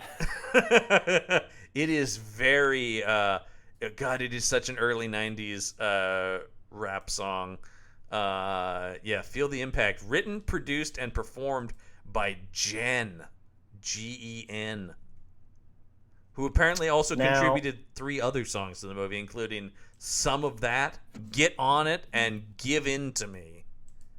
Oh, probably one of them was when they're at the bar. Or I would think so, yeah. I didn't clock any of them yeah. until this one. They forced me to pay attention to this. Listen, I think a thing for next year's Shelfies that we need to add, because we haven't been tracking it, so I won't add this year, is... Worst original music? Yes, 100%.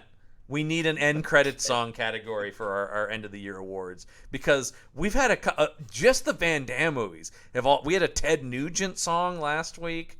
Yes. We had the one we did love was the Kickboxer song. That actually was awesome. Yeah, that song was actually pretty good. Yeah, that was a very good like 80s power ballad, sort of Karate Kid-esque song.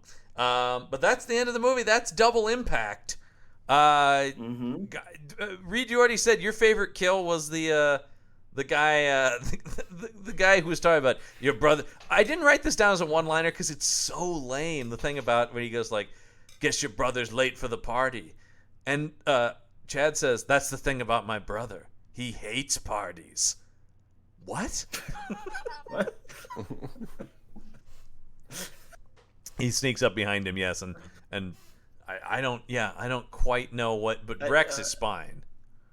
Yeah, so it's not even the thing that a lot of these movies do where the setup to the one-liner is like so like engineered, you know what I mean? Right. Like nobody was. This doesn't even set up the one-liner very well. Because I didn't expect. I did not expect a response to your brother's late to the party. I did not assume that was going anywhere. Right. Right. Exactly. That's the thing about my brother. He hates parties. It's like, well, that's a little unwieldy. That's the thing about my brother. He's allergic to shellfish. All right, that would have won best one-liner if they had done that. We would have gone crazy for that. He said, "What? Oh, his neck is broken. He died confused. What? Oh no! What a way to go! My favorite death in the movie is the Bolo Young getting fried on the pretty satisfying, and it's Bolo Young has died in many a movie as a henchman, and he is going for it here. Yeah, he knows. That is he knows. He's doing great. It's. I really like the guy that Spurs henchman kills. Like he does a roundhouse kick, and slits somebody's 'Cause throat. you I'm like, it's one of those. this doesn't make any sense, but I love it. It's one of those great reveals where it's like you hear the ching and you're like, "What happened? That guy got kicked," and then he turns around and his throat is pouring blood. That is a good one. Yeah, I know. Yeah, that is good. I don't know, man. Yeah, that might. I do feel like we should spotlight Spurs, so I think that might go into the shelfies, just because bodyguard with Spurs is the character's name. So I've never seen it in an action movie, and I like seeing new things. So, all right, here are the nominees for one-liner of the movie. We didn't talk about this one, but it's at the beginning when Bolo Young is murdering the Wagner parents. And the mother says to him, because she sees the babies and she's been shot, she says, "What'll happen to them?" And Bolo Young says, "You'll never know."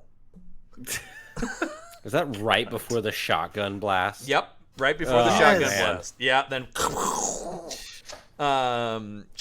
Of course, we have when Danielle thinks Chad is Alex and is reaching into his pants, and we do have big surprise, huge surprise.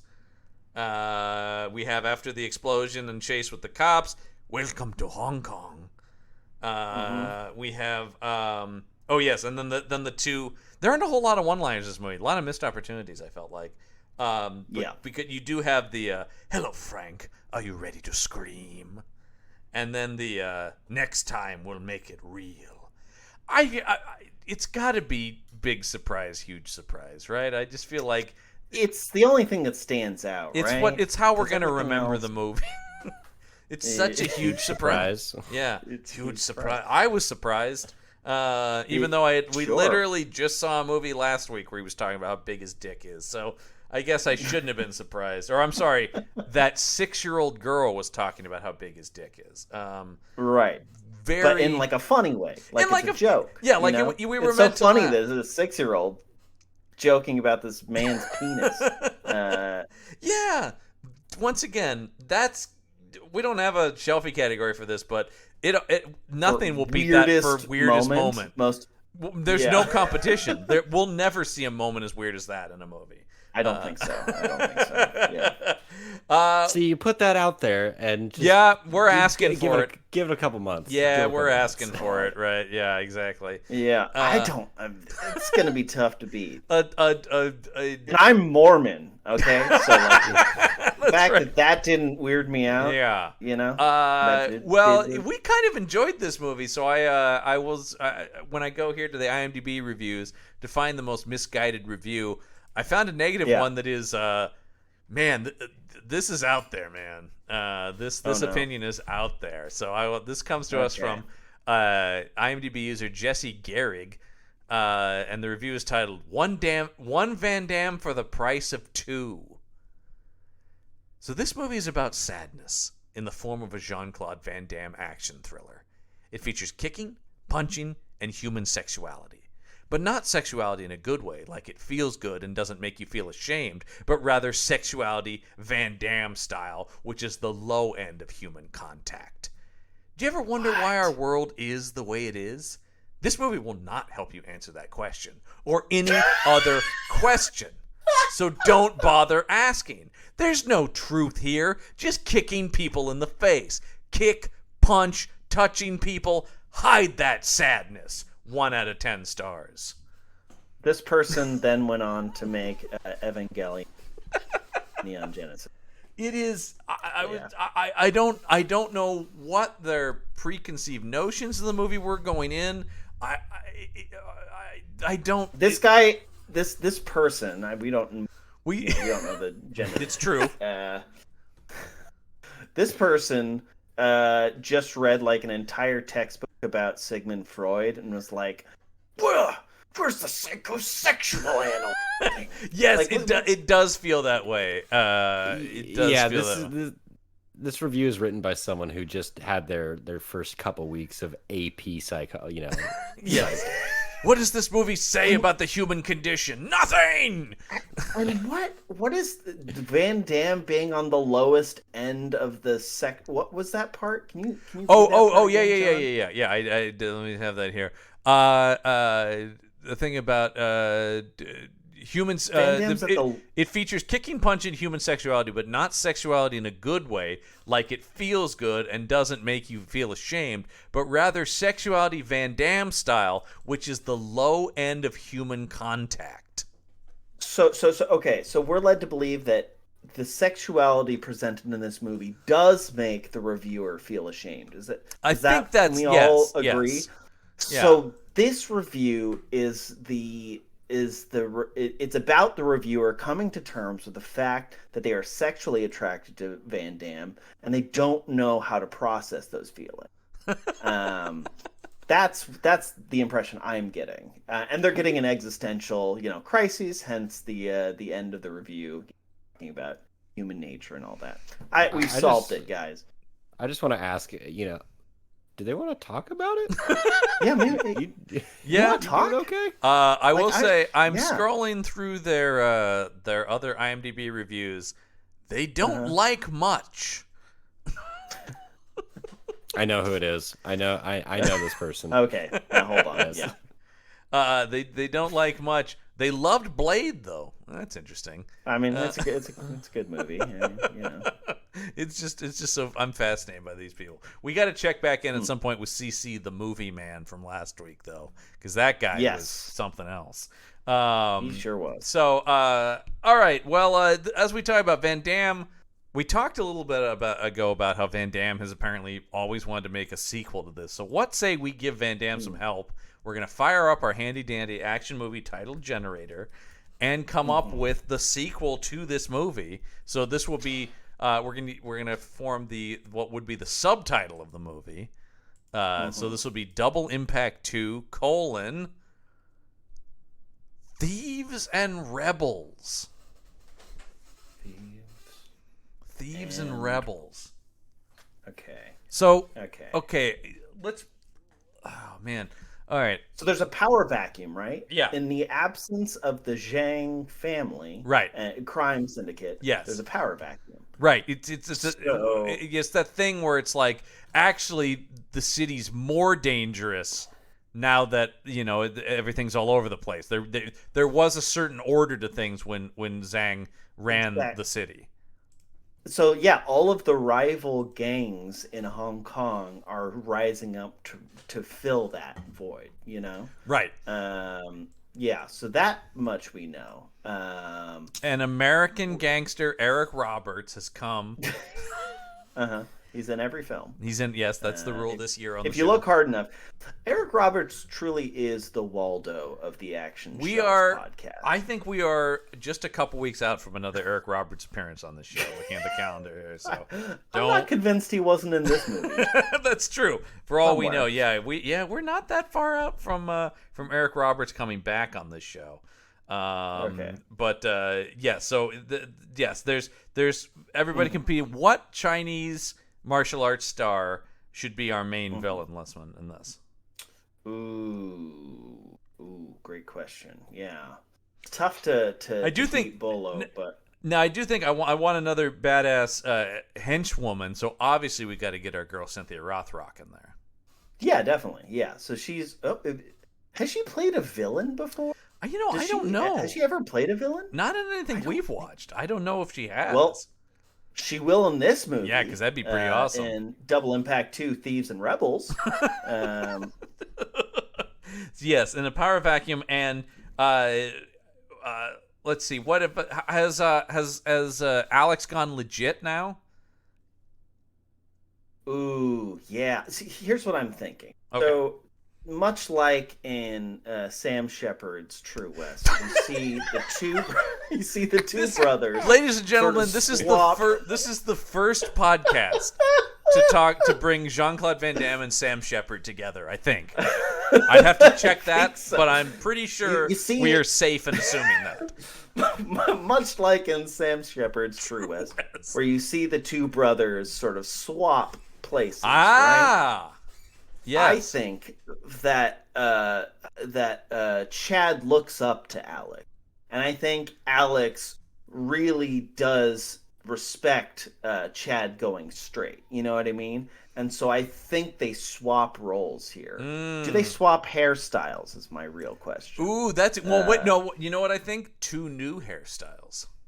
Okay, there you go. Yeah, I think maybe we do a shaved head Van Damme in this. could be. What do you think, Reed? What hairstyles should these Van Dams have? You know, what would be the combination of like a mohawk and like a mullet? Well, I was going to Right. say A I would love to mullet. see a return to that wet mullet that he has in Hard Target. So yeah, I would like to see. I would like to see a longer hair, but yeah, maybe the. Just down the, so it's really long, just down the middle. I've seen that hairstyle. We live in Portland. And maybe that so we live in Portland. We've seen every hairstyle. If Yeah. I walked outside of my apartment right now, I'd see 8 of the most insane hairstyles just going by the place. I saw a hairstyle on the bus once where it was completely shaved head except for the very back, and my that God. was like grown out as a mullet. That is That was I'm one not of gonna the lie, that was my strangest I've first seen. idea, and I was like, that No would never one- fly. No, it's real. Come- It's real. maybe that's what Chad has become. Chad lost to because Alex has settled down with Danielle. Maybe he's starting to think about having a family, and Chad got a taste for the violence and the action of this life. And so maybe he's not like a bad guy, but he keeps putting himself in dangerous situations. Go ahead, Reed.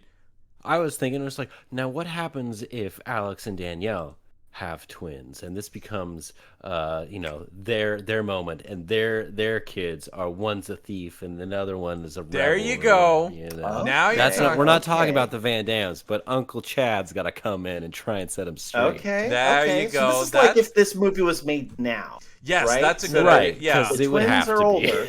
Okay. Yeah. I like that idea where it's I like, like this. we know about this, okay? Your father and I were Yeah. in the same position 25 years ago. It keeps happening. Yeah, it's How can it happen to the same family twice? and meanwhile, the son of Zhang is looking for revenge. Yeah, baby Zang. Yeah, or maybe the daughter of Zhang. Ooh, maybe it's a. There's no reason we can't play with that. That could be cool. Yeah, It's either we that, or there's the twins this time are the kids should. of Zang. There we go. So maybe they're like in rival gangs, right? The two twins. Yes. Yeah. They're both badass chicks. I don't know. Like why well, not? what? Yeah, sure. But they're working for Eric Roberts, or Eric Roberts is at least like behind the scenes, like sowing chaos. It's Always is. It's the opposite of Yeah. the conservative complaint about Jaws being outsourced to China. Crime is now in China is now being taken over by an American gang. Yeah, exactly. This American gangster is stealing all our crime. I won't stand for it. And the only men who can deal with this are the two people, the twin brothers who cleaned up the city 25 years ago. Yes, but the younger Van Damme or the younger twin, because there's a lot of twins in this movie. But I The also younger want set of them to twins, be yeah. played by Van Damme. But I want them to be de-aged. like De-aged. yeah, but de-aged. There Yeah, you go. Exactly. I'm going to Yeah. get my hands on that Marvel technology. And And then I can finally make Double Impact 2. ooh, and then we find out you didn't know it, but Bolo Young had a twin brother. So that character is dead, but his twin brother is come back. and his other eye's messed up. Yes, that guy's it's other his, eye. It's his left eye instead of his right It's the eye. craziest thing. You'll never believe what happened. But it really did. What, you too? Oh my god. I just want the scene where no one knows who they're fighting anymore. It turns into that Spider-Man thing, and they're all like, "Wait, are you? Is it who? Wait, no, wait. Which one are you?" It's a final fight scene in a fun house where Yes. everybody's fighting each Everybody's fighing each other in a hall of mirrors. They really But lean then into we do the. have to break it down, and they draw a giant web, like a flow Now chart. hold Yeah. on, Who's before having we to actually continue, fight. yeah, we They have to stop. figure this They out. stop the fight to get a whiteboard out. And they're going, "Now wait a minute, you're not. Hold on here. That's not right." All right. Well, this is getting Yeah. far too ridiculous. ridiculous. That's Double Impact 2, Thieves and Rebels. So sadly, Listman, all good things must come to an end, and this is the last episode of June Claude Van Damme. We say goodbye to our friend once more. He'll be back on the show because there's still like 80 other Van Damme movies we haven't covered. But we're gonna return to a non-theme month next month, and start with something we've been talking about wanting to return to this genre. Listen, we're headed back to the Old West next week. Yeah, that's right. Speaking of True Grit, right. And speaking of one of the icons of the Old West, you know who we love? Eastwood. And yes, folks, Scott Eastwood. That's right. It is Scott, Clint's son, and he's taken over for his father in a little film called Diablo, not to be confused with the game. Yes, this is a Western called Diablo, which, yes, if you look this movie up... I remember Carl Urban and The Rock being in... well, you're talking about Doom. No, I am talking about Doom, yeah. Yeah. Damn it. But, so this is Scott Eastwood really trying to put his father's boots on here and be a badass. We've seen Scott in some stuff. I don't think we've ever done him on the main feed show, but we have seen him on some of our commentaries in the Fast and the Furious franchise. Yeah. He's a little underwhelming. He's very handsome and very bland. But I will say the supporting cast in this, blandsome, if you will. But he is surrounded. I feel that on an emotional level. I think you're a Scott Eastwood type. Yeah, maybe. I think, you know what? I'll say you're not bland. I'm not saying you're bland, but I do think you might be up for the same parts. I do think visually there's a similarity there. No, that's true. You could be. I'd cast you over Scott Eastwood. You could be. Thank you. Yeah, white guy in a suit, federal agent in a Fast and the Furious movie. Done. But I was gonna say, listen, the supporting cast around him in this pretty good. You've got one of my absolute favorite actors, Walton Goggins, is in it. You've got the great Danny Glover's with him. And Camilla Bell, who last we saw her, she was playing Steven Seagal's daughter in that terrible movie where he played a doctor. But we thought she was really good as a little kid. So she was, yes. Yeah, she was a much better actor than Steven Seagal. At like 8. Yeah, so pretty good. We'll see. This is a little bit more recent, 2015. As always, Lisbon, I will ask, would you like to hear the tagline for Diablo? Yeah. Okay. I was going to say, please take as much time as you want to decide that. All right. No, wait, hold on. Let me think a little bit longer. Damn it, no. Here it is. It's beyond hope, beyond regret, beyond salvation. Diablo. Okay, that could be... Yeah, that's pretty generic. That's very westerny, and it's the poster's just Scott Eastwood holding a revolver, and it's the Old West. Is he Diablo? Or is the devil actually in the movie? I don't know. His character is listed as Jackson, so I don't know. But I will say, if I was Clint Eastwood's son, I don't think I'd make a western. I think I would steer clear of the genre. I would actively avoid that. One could argue his father, I don't know, kind of perfected maybe. There's an argument for it. Those are some of the best westerns ever made. But anyway. Is he going to squint? Is he going to squint and wear a poncho? I will say he does kind of have that squint. He doesn't look a lot like Clint, but he does have the real kind of thin eyes that kind of go to a natural squint. So he's a little bit, he's a little bit hunkier than his dad, which is actually... kind of a bad thing because he's actually less interesting looking than his father. He's a little too good looking. Anyway, we'll bash him some more next week. I don't know. He's an okay actor. Reed, thank you for joining us for this. Of course, you can hear Reed every week here on the Punch of Entertainment Network over on Material Components. That sounds familiar.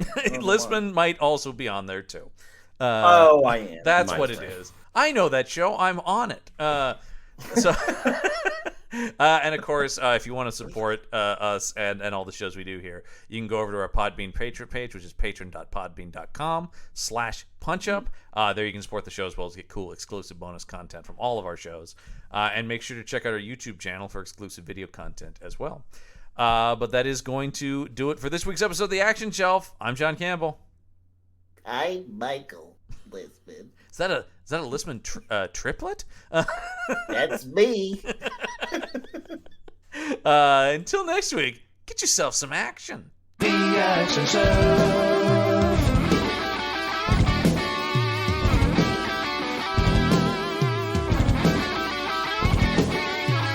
The Action Show.